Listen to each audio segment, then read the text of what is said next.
మళ్ళీ వస్తానండి ప్లీజ్. పూర్ణచంద్రరావు గారు ప్లీజ్. పూర్ణచంద్రరావు గారు, వైఎస్ జగన్మోహన్ రెడ్డి గారు అధికారంలో ఉన్నటువంటి 5 సంవత్సరాలలో బీసీలకు సంబంధించినటువంటి ప్రతి పథకానికి ముందు ఆయన పేరును చేర్చారు. వైఎస్ఆర్ జగనన్న చేదోడు, నాయి బ్రాహ్మణులకు ఇచ్చేటటువంటి సెంట్రల్ గవర్నమెంట్ ఏదైతే స్కీమ్ ఉందో దాన్ని డైవర్ట్ చేసి పేరు మార్చి వైఎస్ జగనన్న చేదోడు స్కీమ్గా మార్చారు. వైఎస్ఆర్ మత్స్య భరోసా, ఫిషర్మెన్కి ఇచ్చేటటువంటి ఫైనాన్షియల్ బెనిఫిట్స్కు వాళ్ళ పేర్లు పెట్టుకున్నారు. అంటే ఆ 5 సంవత్సరాలలోనే మొత్తము వైఎస్ జగనన్న పేరు, వైఎస్ రాజశేఖర రెడ్డి గారి పేరు, ఎస్సీ ఎస్టీ బీసీ ఏవైతే వెల్ఫేర్ స్కీమ్కు ఉన్నాయో వాటికి తప్ప వేరే అంశాలకు ఎక్కడ వాళ్ళ పేర్లు చేర్చలేదు. అసలుకి ఇది ఒక అవమానంగా భావించవచ్చు మనం దాన్ని. ఇందాక తెలుగుదేశం సంబంధించినటువంటి మిత్రుడు మాట చెప్పారు ఏంటంటే 34% రిజర్వేషన్ ఇస్తా ఉంటారు. 2 సంవత్సరాలు అయింది వరకు చేతకాలేదు చేయడానికి. బీసీ దానికి రూపాయి ఖర్చు కూడా ఉండదండి. ఇందుకే చాలా విపరీతమైన తిట్టాటలు కదా, కదా చేత కదండి. వాళ్ళ సొంత పనులు చేసుకోవాలంటే ఫస్ట్ ఆర్డరే ఇచ్చేస్తాడు జగన్మోహన్ రెడ్డి గారు, చంద్రబాబు.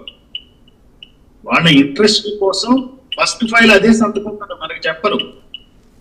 ఎందుకు చేయలేదండి ఇన్నాళ్ళు? ఎందుకు ఇదే చేయొచ్చు కదా.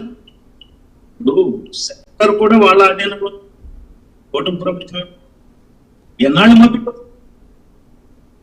అదేదో ఆనా పిల్లల సినిమాలో చూపిస్తాడు చూడండి, కోడిని వెనక పెట్టి అన్నం తినమన్నట్టు బీసీ. 2 సంవత్సరాల్లో ఈ ప్రభుత్వాన్ని తెచ్చుకున్న బీసీలకి ఏం లాభం? సరే ఇక్కడికి వద్దాం. మా జగన్మోహన్ ఆయన ప్రాబ్లం ఏంటో తెలియదు కానీ ఆయన ఏం చేయకుండానే పథకాలకు ఆయన పేరు వాళ్ళ ఆయన పేరు పెట్టి ఏంటండి సొంత ఆస్తా? ప్రభుత్వ పార్లమెంటరీ ప్రజాస్వామ్యంలో ఎంటైర్ అందరికి సంబంధించిన గవర్నమెంట్ చెప్తారని చెప్పి జగన్మోహన్ రెడ్డి గవర్నమెంట్, చంద్రబాబు నాయుడు గవర్నమెంట్ అంటే వాళ్ళ సొంత గవర్నమెంట్స్ అండి. వాళ్ళు సొంత పేర్లు పెట్టుకుంటారా? వాళ్ళు ఏమైనా ప్రూవ్ చేసుకున్నారా? ఏది గాంధీ లాగానో అంబేద్కర్ లాగానో గొప్ప నాయకులకి ఏమైనా ప్రూవ్ చేసుకుని పేర్లు పెట్టుకుంటారంటే ఎవరన్నా ఏం చేస్తున్నారు? పెట్టి ఓట్లని పెట్టుకొని కులాల బ్యాంకులను వాడుకొని అధికారంలోకి వచ్చి మళ్ళీ కథలన్నీ చెప్తారు. సో వీళ్ళు ఇద్దరు కూడా మీకు ముందే చెప్పానండి,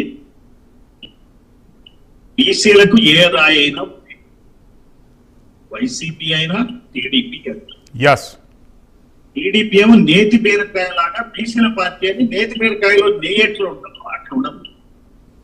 జగన్ ఎట్లాగూ కాదు, బీసీల పార్టీ కాదు అనేది ఆయనే చెప్తున్నాడు.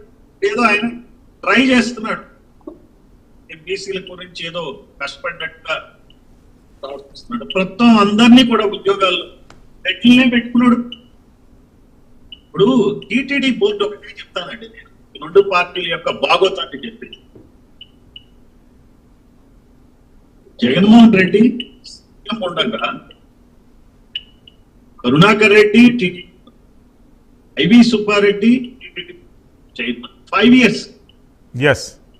ఈవోలు కూడా రెట్లే, ఏఈఓలు కూడా రెట్లే.